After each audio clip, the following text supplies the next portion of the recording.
Did you know that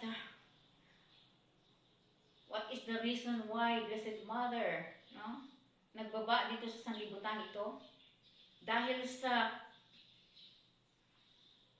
i-lift up niya ang mga dignidad ng kababaihan na sa mataas na panahon nakalimutan. Alam niyo ba na there are 12 tribes of Jacob?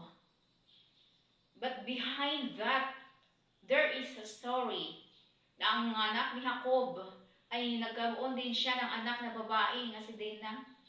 Pero hindi na include sa counting si Dina sa 12 tribes of Jacob, kundi ang mga kapatid niya lang na puro lalaki. No?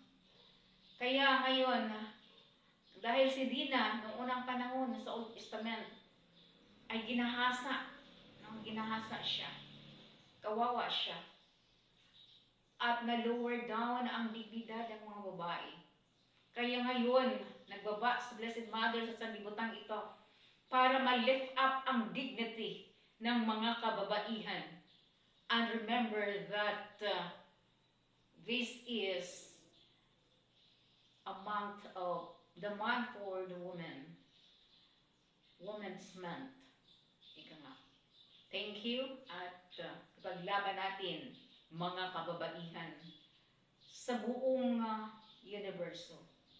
Dahil hindi lang dito sa sanlibutan ang may mga babae.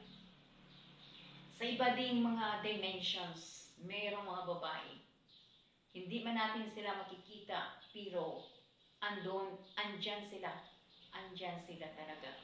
Nag-exist din. Kaya nga, ang daming mga problems na-encounter natin sa buhay dahil hindi lang tayo naninirahan sa universo ito, sa planetang ito.